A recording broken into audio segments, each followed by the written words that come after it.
out there. It's not like it Indeed, used to be. indeed, that is true. All right. Okay, great. So let's see. So there's a few of us here now. Folks will probably be streaming in. There's a series of other workshops that are being held right now and that were held right before. So maybe we can go on ahead and get started. So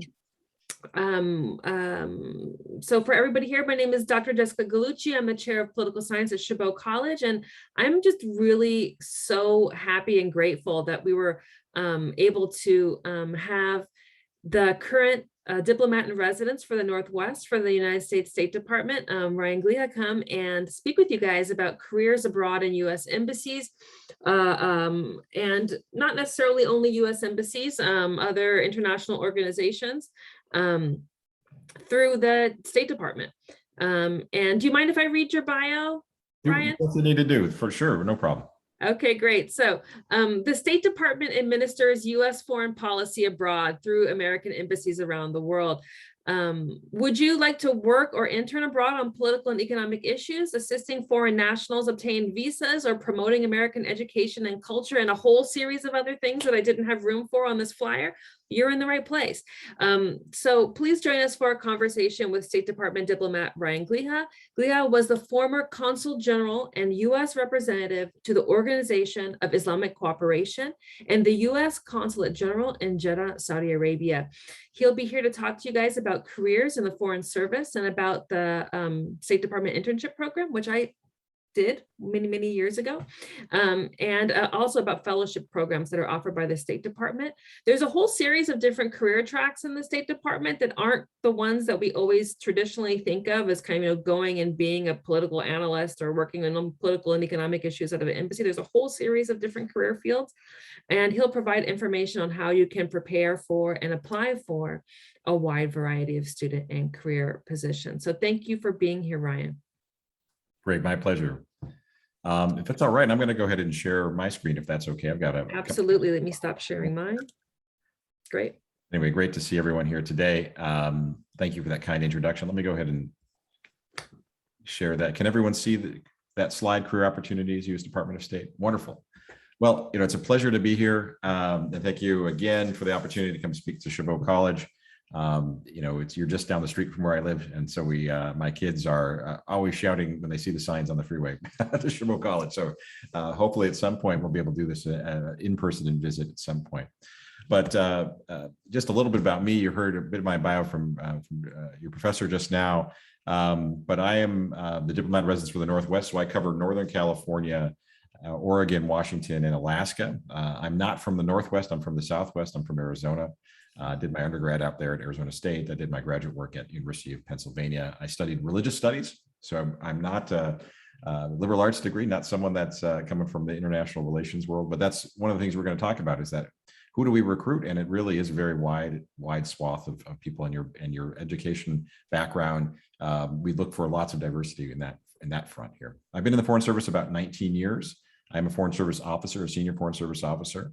I work in what's called the public diplomacy track, and I'll talk a little bit about what that means in a little bit. I have served broadly through the Middle East throughout my career. Throughout those 19 years, I've served twice in Jeddah. My most recent assignment was Consul General and U.S. representative to the OIC. But I started my career there in Jeddah 19 years ago. My first assignment was there as a consular officer, a visa officer. I've served in Doha, Qatar, where I was the deputy chief of mission for 2 years. And then I was the charge d'affaires, or acting ambassador, for a year. In London, I was the Arabic language spokesperson for the Department of State. So for 3 years, I defended U.S. foreign policy on Arabic media. You can Google me and see me on Al Jazeera a couple of times. I served twice in Beirut, once as public affairs officer and once as cultural affairs officer. So working in our press and media and cultural and educational programming. I was also public affairs officer in Sana'a, Yemen, where I headed the section for media and cultural affairs. And then I did a year in DC as the special assistant to the Undersecretary of State for Public Diplomacy. So lots of different types of jobs. And that's one of the cool things to think about working in the Foreign Service, is that you're always doing something different. I speak a number of languages, probably Arabic's my best one. And my family has been following me around. I'm lucky to have a very, very flexible and loving and sainted spouse who has followed me around quite a bit. over the last decade, and she works in counterterrorism policy. And our two Foreign Service kids, I got a 6-year-old and 4-year-old. This is their first time living in America when we moved this summer from Saudi Arabia to California. So they're pretty excited. My son was very excited to know that there is also McDonald's here in California, not just in Saudi Arabia. So, but who are we? What is the State Department? We are we're the oldest cabinet agency. So we are the first cabinet agency. That's why the Secretary of State has that position of privilege within the cabinet as the leading member of the cabinet.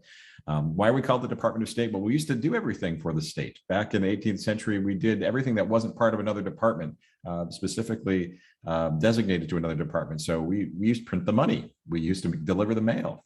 And sort of as time progressed and the government got larger, those different missions got spun off, but we've always retained that foreign affairs, foreign policy lead. So we defend and protect and advance American interests overseas. We defend and protect American citizens overseas as well. And everything we do, whether or not most Americans realize it, it touches their lives because we are there to advance our interests from a security perspective, from an economic perspective, from a cultural and education perspective as well. If you look at our numbers here, we are sort of a mid-sized agency, but you really have to strip out about those 50,000 at the bottom there that are locally employed staff members. Those are not Americans. These are people that work overseas at our consulates and embassies and support roles. So if you really look at the core American staff for the State Department, it's really right around 20,000, a little bit less than, or a little bit more than 20,000, almost 25,000. Of those, we've got two main categories of employment. We have our foreign service, which are people like me. I'm a foreign service officer or foreign service generalist. We are the folks that are overseas primarily, probably 2/3 to 3/4 of our career. We are working at different embassies and consulates overseas. Then we also have our civil service colleagues who are work in foreign affairs, foreign policy, but they are primarily located in Washington and they spend most of their careers in Washington. And we'll talk a little bit about those different divisions when we go forward. We also have a couple of other categories of employment there. I don't need to really go into that right now. But let me talk a little bit about diversity as a priority for us in recruitment.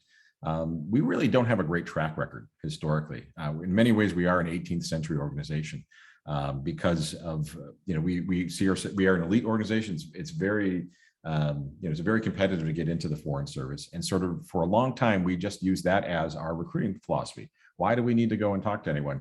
If the best and the brightest will come to us and they will float to the top. And sure, that's one way to go about recruiting. But ultimately what that results in is not a very representative body of diplomats that are out there, especially if you look at the higher ranks. We are really out of whack with what America looks like. And so we've had to make this, have this reckoning over the last couple of years, but in particular over the last 2 years of trying to make diversity, equity, inclusion, and accessibility as an essential part of our recruitment and retention strategies. Because that's what we're telling people overseas, that we are a multicultural, diverse country, and that's our strength, and that's why you should use us, trust us as a partner and invest with us and that sort of thing. But it really doesn't hold a lot of water making that argument if there's a whole bunch of people that look the same that are making that argument, as opposed to an actual representative group of people. So this is a huge priority for us. It's actually our number one priority. We always recruit for excellence, but right after that, we are recruiting for diversity. And part of that is just people not realizing how to get from where they are to where these jobs are. And I can tell you, even my experience as a white male, but growing up in Arizona, I had never heard of the Foreign Service. So it wasn't even something that had occurred to me as an option and until I left. And so part of this is, there's regional problems, there's historical problems with the way that we've recruited. But this is a huge priority for us. We have a new CDIO, Chief Diversity and Inclusion Officer, Ambassador Gina Abercrombie-Stanley, who was actually my first boss in the Foreign Service. She was my boss, my very first assignment 19 years ago. And we are about now integrating these as values and priorities in all stages of recruitment, onboarding, retention, promotion, and assignments. And having that position at a very senior rank and involved in all of the different HR functions of the department is a huge step in the right direction here. But what's our pitch? What is the pitch for the Foreign Service as a career? And I'm going to primarily talk about the Foreign Service. I will talk a little bit about the civil service or domestic jobs here in a little bit, and then I'll get to, at the very end, some of our student programs and talking about that in a little bit more detail. But the pitch for the Foreign Service is, this is really dynamic work. It's amazingly, you heard my resume. I've done lots of different jobs, lots of different types of jobs. And that's kind of what we're looking for. We're looking for people that want to rise to the challenge and have some inherently great skill sets that they can then adapt to attack lots of different programs, lots of different problems that are out there. I'll give you an example. Just in the last 3 months, what have I done? So I wrapped up my job in Jeddah, where I was the head of a consulate. I had a team of about 350 that worked for me. I represented the United States at a multilateral organization. I then came here and started this job as a recruiter. So now I'm doing full-time recruiting for the United States Foreign Service and State Department. And I've been doing engagements with universities and doing engagements with public institutions and professional organizations. And then for the month of October, they pulled me away and I ran the State Department team at Fort Pickett in Virginia, which is one of the safe havens for the Afghan refugees that we brought over there. So I was there for a month, helping come up with a program to resettle about 10,000 Afghan refugees that were in our care there at Fort Pickett. So very different types of tasks. I'm still the same person, but in the period of 3 months, I got to do 3 very different types of things. And it's due to the fact that they've imbued me with experiences and skills that have allowed me to do that flexibility and attack these different types of problems and have success in attacking each of those. So it's really purposeful, dynamic work. It's changing, it constantly changes. And if that's something that excites you, I don't know any career that asks you to do these types of things in this diversity of different types of activities. Because we are an elite organization, the colleagues are amazing. They're all excellent. And so there really is, you're never going to have that colleague is not pulling it their own weight. It really is amazing to see the excellence that is rewarded within the State Department here. Like I said, you're always moving 2 to 3 years, which is great. If you've got it's great if you've got a job that you're not really excited about. It's sort of is not as great as if you have a job that you really want to stay in, but it always keeps it fresh and you're learning new things and maybe you're learning a new language, learning a new culture every couple of years.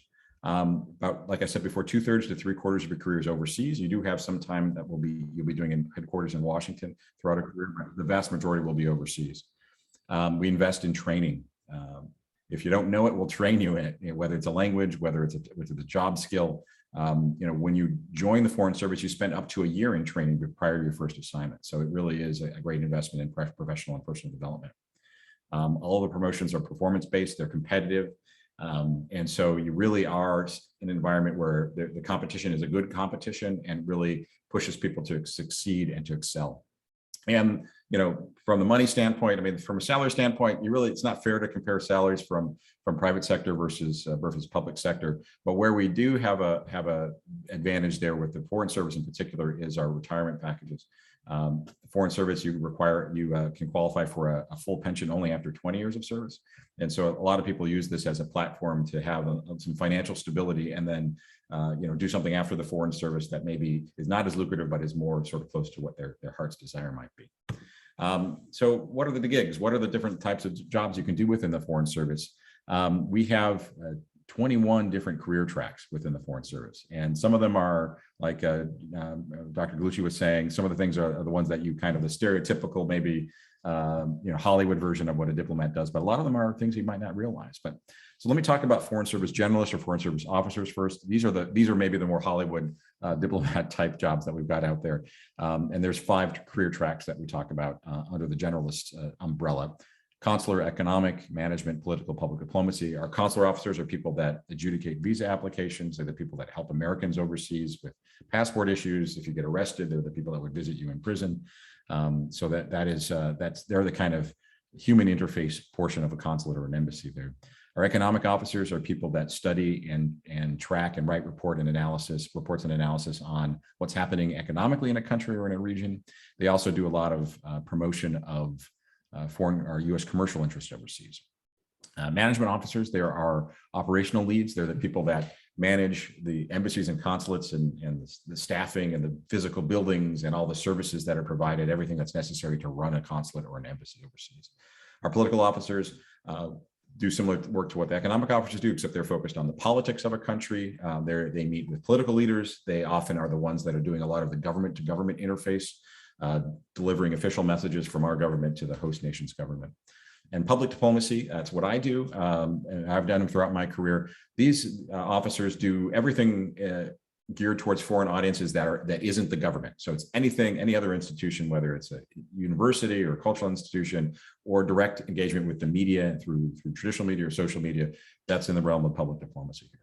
But we've got tons of other jobs that are out there under our Foreign Service Specialist tracks that where we recruit people for specific skill sets that they might have to bring them in to support our diplomatic efforts. And these are diplomats as well. And maybe lots of folks don't realize that. So we've got folks that, if you're in a business major or business career, we've got several specializations: financial management, they run our budgets, general services, they're kind of jacks of all trades that run all the different services that are provided at a consulate or embassy. Human resources, every organization needs human resources officers. Facilities managers, running and keeping an embassy or consulate running properly and safely overseas is a big challenge, and we need people that know what they're doing from an engineering standpoint.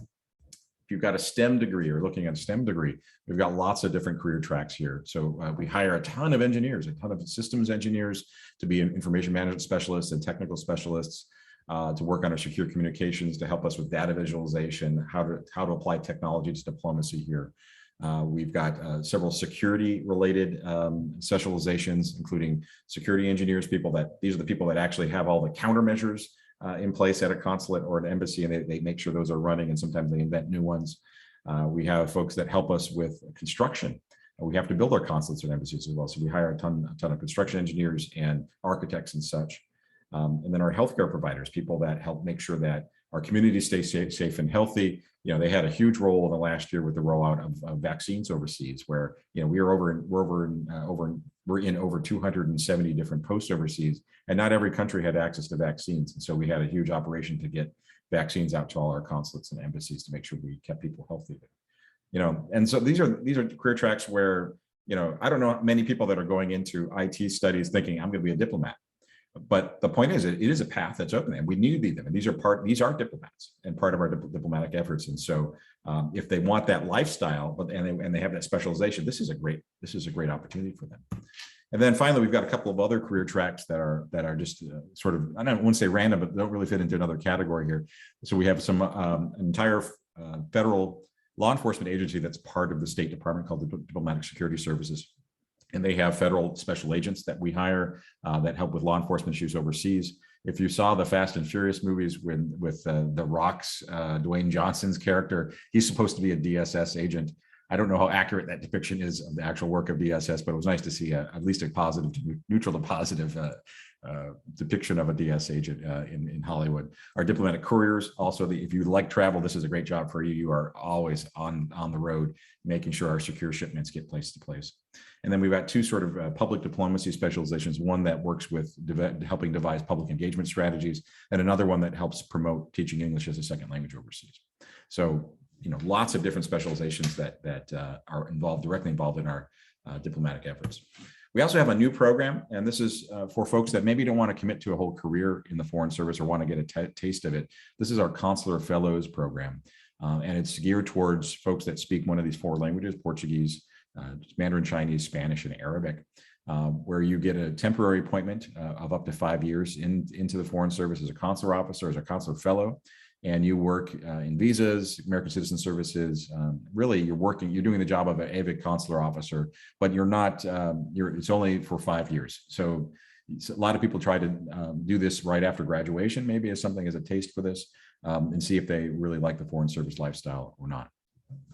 But what are some of the benefits? I mentioned retirement. We'll get to that in a second. But we train folks to an incredible degree, so you can build a lot of different skill sets. And I really don't know any other career that teaches you or that will pay you to learn languages. So if you're into learning different languages, this is an amazing opportunity for you. We pay for all your relocation expenses every time you move. Movers come, they pack you up. It gets your stuff over there. They unpack it for you. If you have to move, this is the way to do it. It's really the gold standard service for folks moving around here. You get U.S. locality pay depending on where you're in the United States. If overseas, you get overseas comparability pay. You can get hardship and danger pay depending on the particular country. That can sometimes be a 50% bonus on top of your base salary.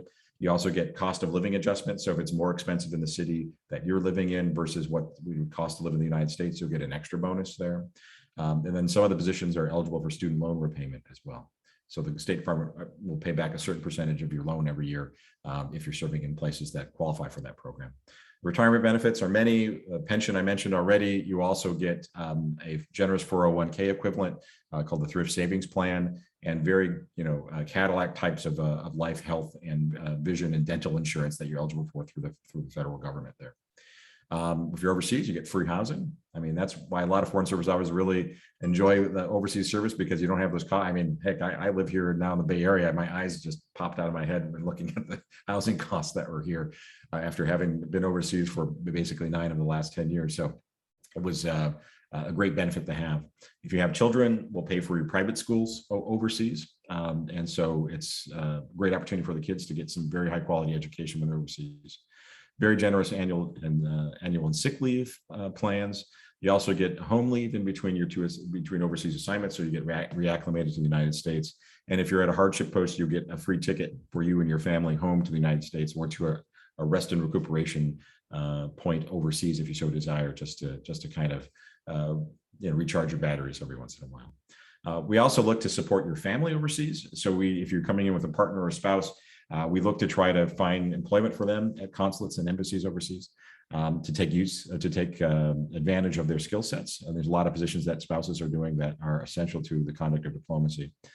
We also have a huge support network for families through the Family Liaison Office, through the Community Liaison Offices overseas, and just the community itself. I mean, this is a unique lifestyle, as I mentioned before. So we try to be very supportive of one another with different tips and thoughts, because it's very hard to explain this lifestyle to folks that are outside of it.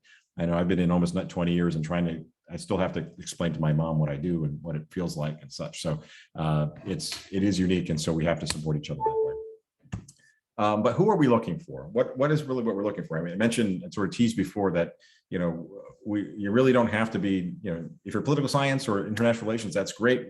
We thank you. That's wonderful, but you don't have to be in order to join us. And in fact, for our specialist positions, you have to have a specialized degree anyway in order to get those. But for our generalist positions, it really is, we're looking for folks with these 13 dimensions. These are the qualities that we've looked at of successful foreign service officers over their careers. And our entire intake system is meant to try to find folks that have those 13 dimensions or have them well developed in their own stead here. I'm not going to go through each of them. If you go to our careers.state.gov website, you can see the URL there on the screen. You can see a fulsome discussion of those 13 dimensions. So for me, what it breaks down to are, can you communicate effectively? Can you work collaboratively? Can you think creatively? Can you exercise good judgment? And do you, can you take decisions on behalf of the government that are the right decisions to make, essentially? And you can develop these skills in many different ways, whether it's through studying political science, or whether it's through volunteer work, or studying something else. Like I said, I have a religious studies degree. I've worked with folks that have had engineering degrees, folks that have had medical degrees, folks that have had fine arts degrees. Really, it's what the commonality is between all of us is those 13 dimensions there. It's a long road into the Foreign Service. And this is sort of what is sometimes daunting to folks. We're not an employer where we have jobs where we say start next Monday, right? It's a job where you have to start the process and commit to a process that goes on for quite some time. I took the Foreign Service written test in 1999, and I didn't join until 2002. It took me about 36 months. Sorry, my phone continues to buzz here. I'll turn it on mute here. It took me about 36 months from the time I took the exam to the time that I was actually in the Foreign Service. And so you can see some of the steps here. It all starts with a written exam, the Foreign Service Officer test, or one of the other tests for one of our specialist positions. If you pass that written test, then you move on to a qualifications evaluation panel where they look at your resume, your application. They also look at your essays and personal narratives that you've written. Then you go on to an oral assessment, which is a day-long series of interviews in person and group exercises. And if you pass that, then you go on to the medical and security clearance stage. If you pass that, you go on to suitability. And then if you pass that, then you may be offered a job where you passed on to the register of eligible candidates at that point. And the number of people we hire in a given year really depends on the budget and sort of where we're at with our workforce planning. We haven't really hired very many in the last couple of years, to be honest with you. So we'll have to see what happens with the fiscal year 2022 budget, which is being debated right now in Congress to see what our hiring looks like for the next couple of years. But what I always say is that if you're interested in this at all, this career, you might as well get on this path, because it will take some time, and you should. And the big advice is to live your life as if it's not going to happen. You can't put your life on hold for the Foreign Service as you're going through this process, because not only is it a very long process, but it also is a very competitive process. So the vast majority of people that join the Foreign Service don't succeed the first time through. They might fail the written test, they might fail the oral test. We actually took a survey of a most recent orientation class, and more than 3/4 had not passed the exam the first time. And so it's something to think about, is if this is an exciting career goal for you, take the test and see how it goes. And if you fail it, don't worry about it. Lots of people fail it the first time, but you've learned something about how that process works. And the next time you could take the test, you'll probably do better in it. But also bear in mind that it's going to take a long time, even if you are successful, to get through. How can you apply? Really, the applications are open 365 days a year for these specializations: information management specialist, our consular fellow, and our office management specialist positions. Our Foreign Service officer test is offered 3 times a year. So the next time will be in the end of January, early February. There's like a week-long period where you can take the test. It's all offered through Pearson VUE. You can also take it at home through Pearson VUE if you so desire. And then our other vacancies, our other career tracks that we outlined there, they are kind of open and closed throughout the year based on when vacancies are. So it's good to register through at the very end of this presentation is a tiny URL, and I'll drop that into the chat here. If you register through that link, you'll be able to get updates as to when we have vacancies and when tests are open and that sort of thing. So you can get those updates in your email. Let me briefly talk about civil service opportunities. I mentioned before, these are positions that are primarily based in Washington. These are people that are lots of times are subject matter experts in very specific fields of foreign affairs. They also provide a lot of logistical and legal support and linguistic support for overseas missions as well. Hiring for the civil service is a little bit different. It's more similar to the private sector, where there's a vacancy for a specific job you apply for and can be hired for that job, and then you stay in that job until you apply for a new one. With the Foreign Service, you're always being assigned to a new position every couple of years. Civil service, you stay put until you want to move to someplace else. All of civil service hiring for the entirety of the federal government, not just the Foreign Service, not just the State Department, is done through usajobs.gov. And through, so if you're interested, definitely go to that website and learn it a little bit. It's not the most intuitive place to do your searches and such. And in fact, the Office of Personnel Management offers webinars periodically on how to use usajobs.gov. So I would definitely suggest that for you as well. Student opportunities, and we'll get through that, and then we'll go to questions and answers here. We have tons of student opportunities that are open for undergraduates and for graduate students. Probably the biggest one we have is our internship program. The big one is unpaid internship, unfortunately.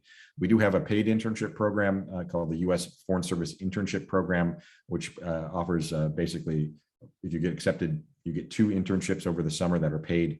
It's partially need-based, partially merit-based.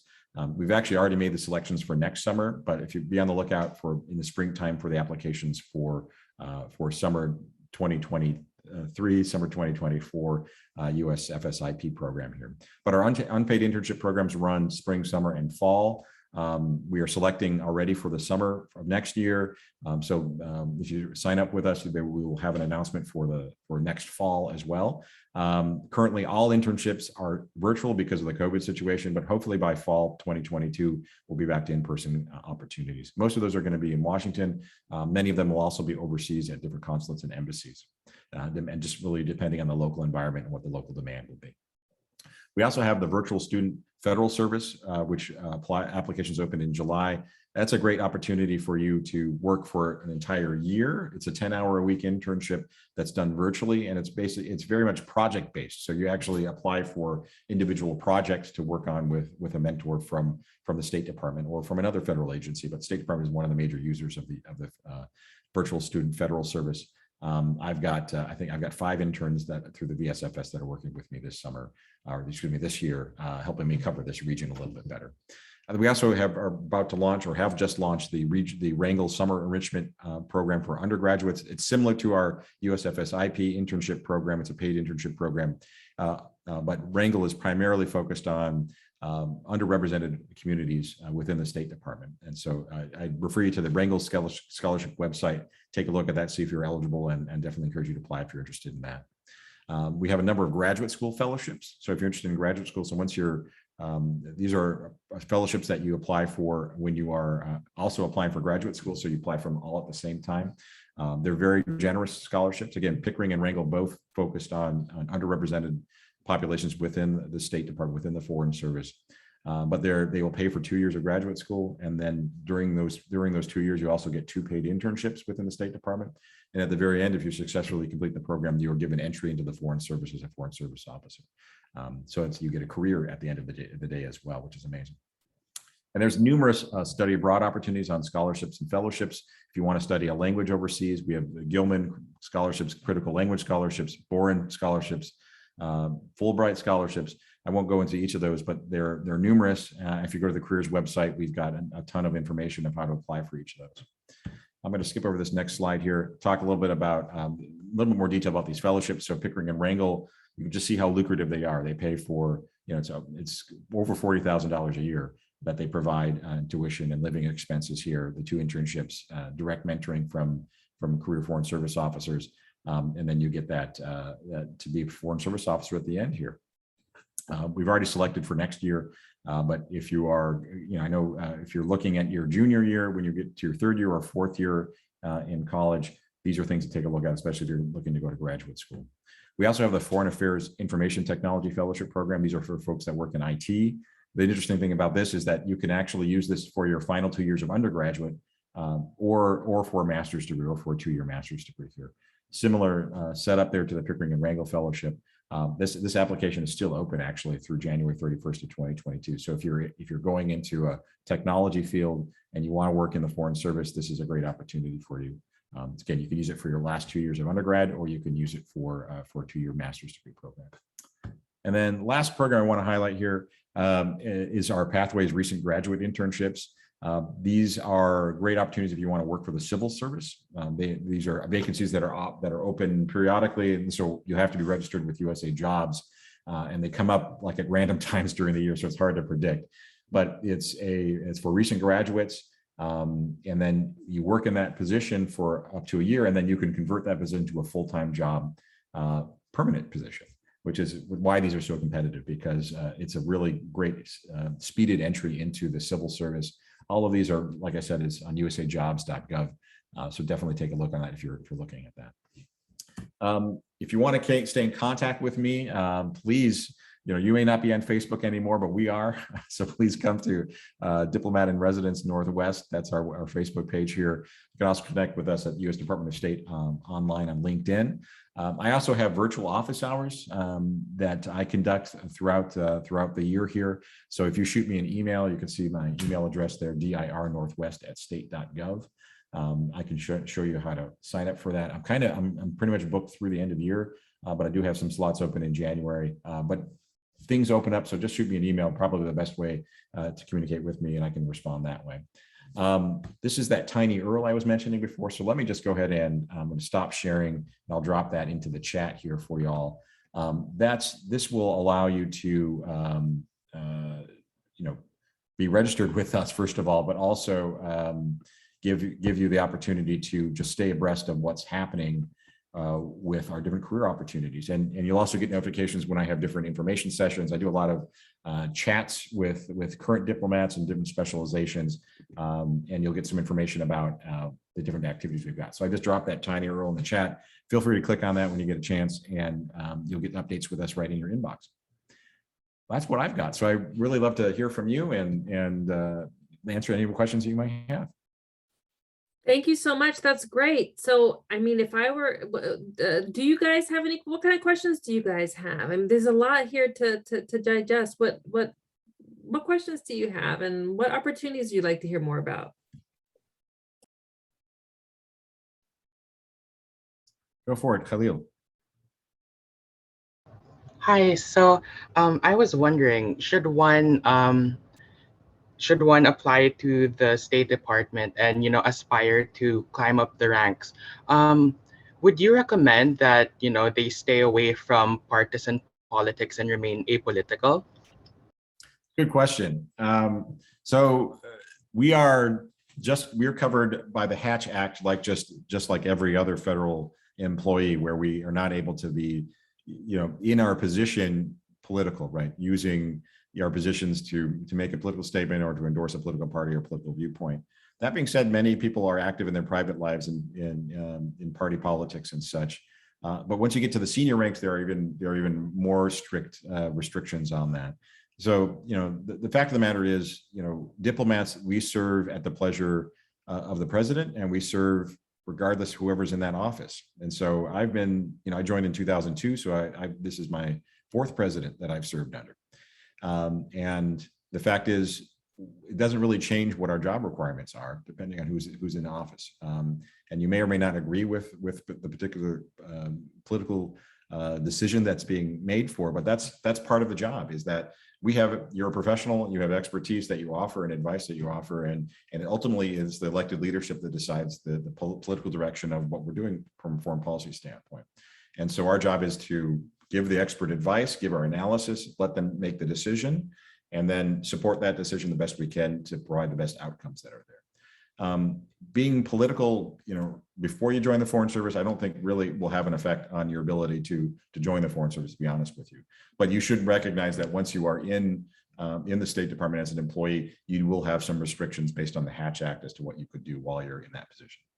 But it's not a barrier to entry by any means.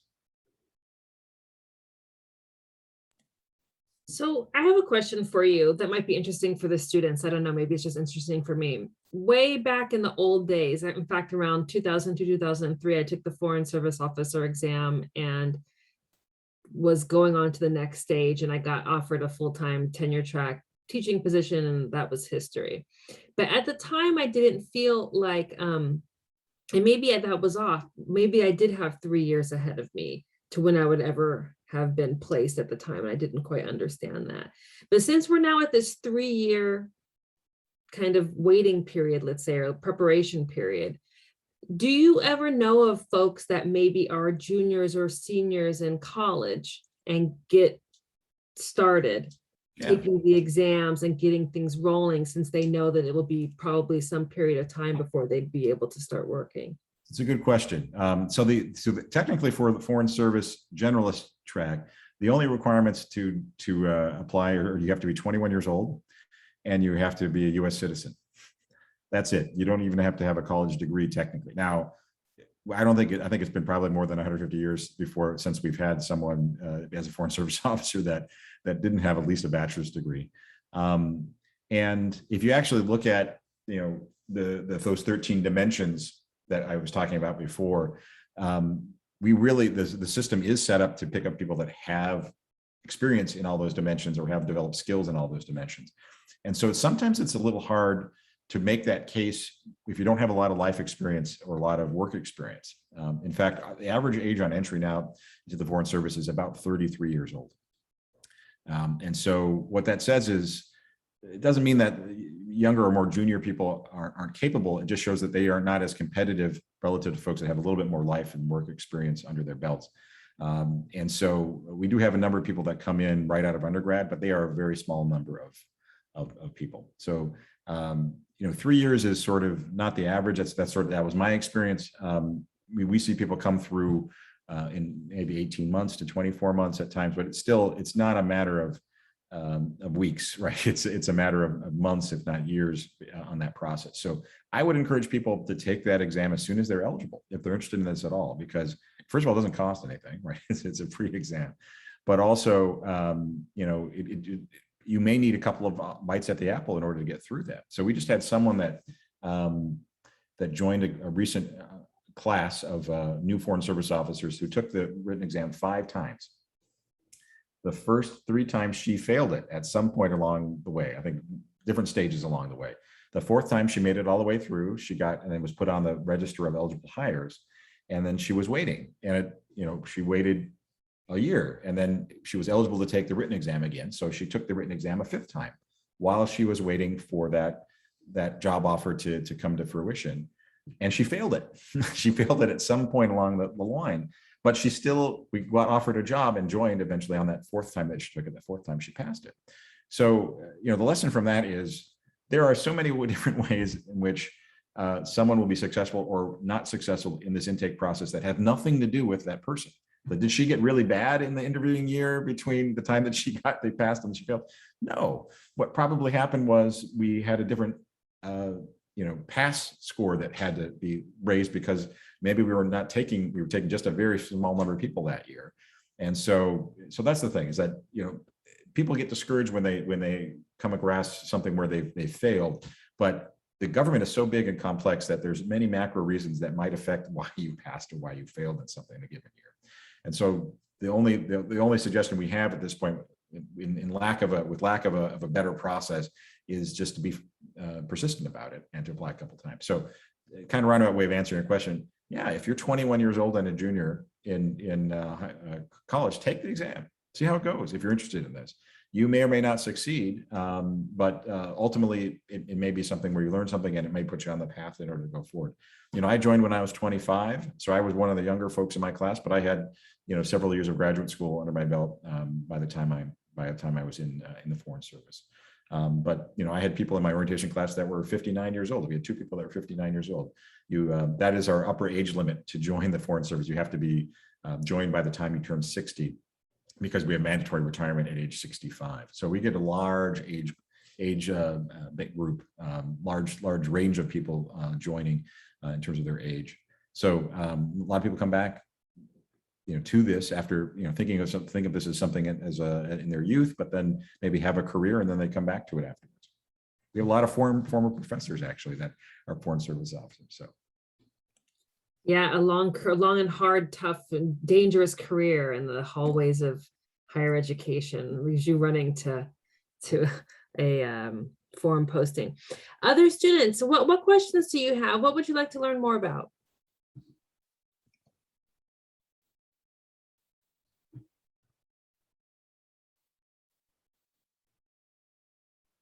I mean, I'm happy to talk about living overseas or any of my positions overseas. It doesn't have to necessarily be about the career stuff if you have questions about that. Do you still have to is it still forbidden for one to have a dual citizenship and apply? No, it isn't actually. So, I mean, it is a requirement to be an American citizen, but it is not a requirement to only have an American citizenship. Oh, really? Yeah. Now, things get complicated depending on what that second citizenship or third citizenship might be. It won't affect your ability to be hired. It might affect where you end up being assigned at the end of the day. Okay. It really depends on whether the host country that we are going to will accept you as a diplomat or not with that second citizenship. For example, my wife is Canadian. Our kids are Canadian and American citizens. My wife is now an American citizen and a Canadian citizen. And so there's a question about whether if we ever chose to serve in Canada, whether they would give diplomatic immunity to them. Probably not, because they're Canadians. So that might affect the decision to assign us there, because we wouldn't have the same protections. At least my family wouldn't have the same protections as they would have as being a diplomat in another assignment. Got another question here in the chat here. Have you lived in other countries besides Saudi Arabia? Yeah, I've lived in quite a number. So twice in Saudi Arabia, twice in Lebanon, Yemen, the United Kingdom, and Qatar. Those are my overseas assignments I've had thus far. But probably the funnest place to live was London, because it was London. But I think the best job that I had was my most recent one in Jeddah, Saudi Arabia, where we got to do a lot of meaningful work there as a team. And we got to move into a new consulate. That was a huge thing. We moved our consulate from one location to another after about a 17-year construction project. So it was a nice end to a very long suffering local employed staff member situation here, where they were in a little old building a little bit longer than we anticipated. And we got to have a nice groundbreaking and everything like that. And then the work with the Organization of Islamic Cooperation was incredibly edifying. We had reestablished we had not had official representation to the OIC for many years. We used to have a special envoy position that hadn't been filled for about 5 years. And so we noted that there was a big gap in engagement at that organization. No one was paying attention to it. And meanwhile, the Chinese had sort of infiltrated and influenced the OIC to blunt any criticism that they may have received for their treatment of their Muslim minority populations, particularly the Uyghur population in Xinjiang province. They in fact had lobbied at the OIC and got a statement of praise from the OIC for their treatment of Muslim minorities, which was just flabbergasting to see happen, and was really angering to many of the member states that got passed. And so we said, hey, look, no one was paying attention. Give us that responsibility here at the consulate in Jeddah. We'll take care of that. So, I really have enjoyed all of my assignments overseas, but I think London and my last one in Jeddah were really probably the best two so far.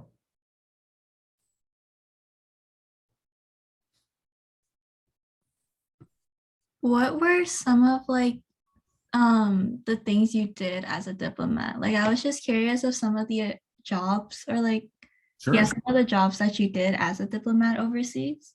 Absolutely. Okay, so I'll just take them in order. So my first assignment in Saudi Arabia, I was the head of the visa section.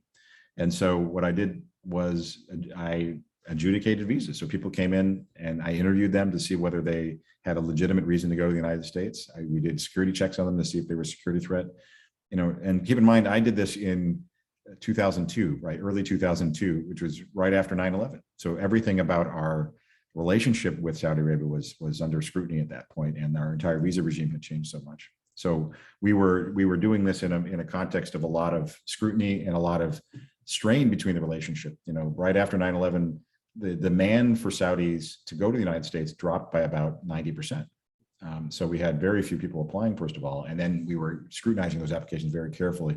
And so it really put a strain on the people-to-people part of the relationship. People stopped studying, Saudis stopped studying the United States for a period of time. Now Saudi Arabia accounts for about 50,000 foreign students per year in the United States, which puts it like number 4 behind China, India, and Korea. It's kind of amazing to see how much that's rebounded. After that, I was in Beirut, where I was the cultural attaché, cultural affairs officer. And I ran all of our educational exchange programs. So I would pick people from Lebanese applicants to go on different, from high school students up to professionals, to go on exchange programs to learn about the United States and to bring back that experience to their own lives in Lebanon. I also ran a large English language program where we had a small scholarship program micro scholarships is what we called it, where we had about 1,500 students that we taught English in their villages in order to help them get prepared to participate in other types of exchange programs later on. In Yemen, I was the head of our public affairs office there. So I ran all of our cultural and press affairs for the embassy there. I was there in 2008 when we were attacked by Al-Qaeda, and there were 6 people that were killed outside of our embassy. We had 2 car bombs and 6 suicide bombers that attacked us. And so we worked in the aftermath of that to rebuild confidence and connections with our partners in the Yemeni government and the Yemeni public. Even though we had to close portions of our embassy and many of our colleagues left. And so we were on a sort of very small footing there for a couple of years. I returned to Lebanon, where I was public affairs officer. I did a similar job there back in Beirut. That's where I met my wife. She was working there as an NGO, head of an NGO there, an international NGO. Went back to Washington, where I worked for the Undersecretary of State for Public Diplomacy. And I was her policy advisor on counterterrorism and European affairs. So I worked to coordinate the sort of public diplomacy interests within our policy priorities for those main topics. So anything that had to do with Europe and anything that had to do with counterterrorism was my domain. And so I would write a lot of papers. I would prepare my undersecretary to participate in interagency dialogue. I also helped prep her participation in the Presidential Bilateral Commission with Russia on media. So we traveled to Moscow several times in order to prepare those talks and to come to some sort of agreement. This was before really we kind of stepped off an edge with Russia. Then I was in London as the Arabic language spokesperson for the Department of State. And I also so I did a lot of media engagement. I did hundreds of interviews over the course of my 3-year assignment there. But I also trained other spokespeople in on-camera skills in foreign languages. So we would do something for Arabic speakers to become Arabic spokespeople. We did for French speakers. We did for Spanish. We did pretty much any language that we could find that were enough speakers. We tried to do a training for. Then I went to Doha, Qatar, where I was the deputy chief of mission for 2 years. So basically, I was the number 2 person at the embassy there, and I oversaw all of the different elements of the embassy. They all reported to me and up to the ambassador through me. I helped coordinate the interagency activity within Qatar. Then my final year there, I was the acting ambassador or the charge d'affaires because our ambassador left and they didn't appoint anyone else. And they still haven't appointed anyone else. We're now 4 years on, there's still not an ambassador there. And in that role, I was the primary US representative to the government of Qatar. And in that capacity, I negotiated and implemented a counterterrorism bilateral agreement at that time. We also launched a strategic dialogue between the Qataris and the United States. And we had an inaugural strategic dialogue that brought in 5 cabinet secretaries from our side and 5 ministers from their government, which was a really great success. And we helped, I negotiated a couple of land deals while I was there and negotiated the expansion of the Al Udeid Air Force Base for US Air Force facilities there. And then in Qatar, I talked a little bit about what I did in Saudi Arabia. So in my last assignment just now, there's so lots of different things in the course of career. I mean, I've done lots of different things. And that's sort of the cool thing is that there's so many different job requirements that come out there and you don't really know what you're going to be asked to do. And you get to kind of stretch yourself and figure out how to do these, some of these things you can't be trained for. And so that's why we want people to be flexible and use good judgment and judgment that the US government can trust so that you can be empowered to take the right decisions at the right time. That sounds incredibly exciting. And I love that. That's wonderful. Thank you for sharing all of that. Yeah, Anyone else? Any other questions that you guys have? Can I ask you, Ryan, did you speak Arabic before you started, or did you learn it through the State Department? All of the languages I had before I joined. I'm one of those weird ones that never have had. I wish I had an opportunity to study a language at our Foreign Service Institute, but I haven't had one opportunity yet. So I had Arabic before. Okay, great. Any other questions, guys? Oh, Khalil. So I'm a part of like an underrepresented group in the State Department. I don't think that there's a lot of Filipino Americans that are in top positions. I think there's only one. I was wondering, is there like any opportunities for growth, for those in underrepresented groups, to climb up the ranks as like a career ambassador or something?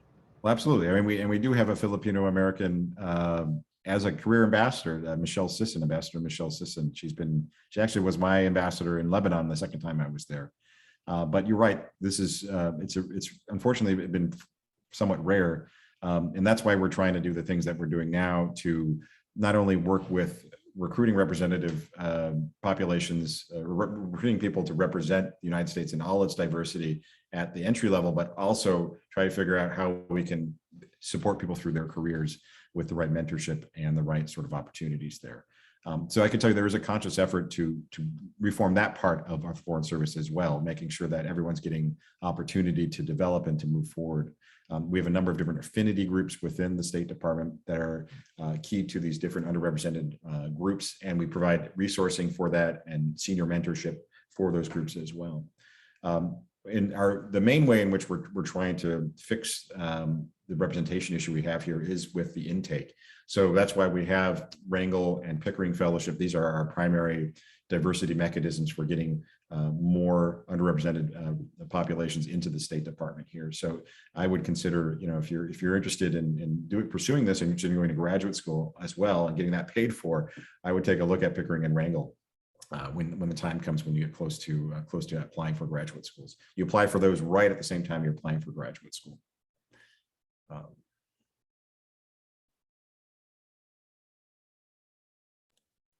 have another question. What can you tell us about this Cox State Department internship program? Have you heard of this program? I get emails about it. I've never had a student that's been accepted. Have you heard about this program? Yeah, so there's the Una Chapman Cox Foundation, and this is a former Foreign Service officer's family that has endowed this. It's a great endowment that it supports a number of different fellowships that are there.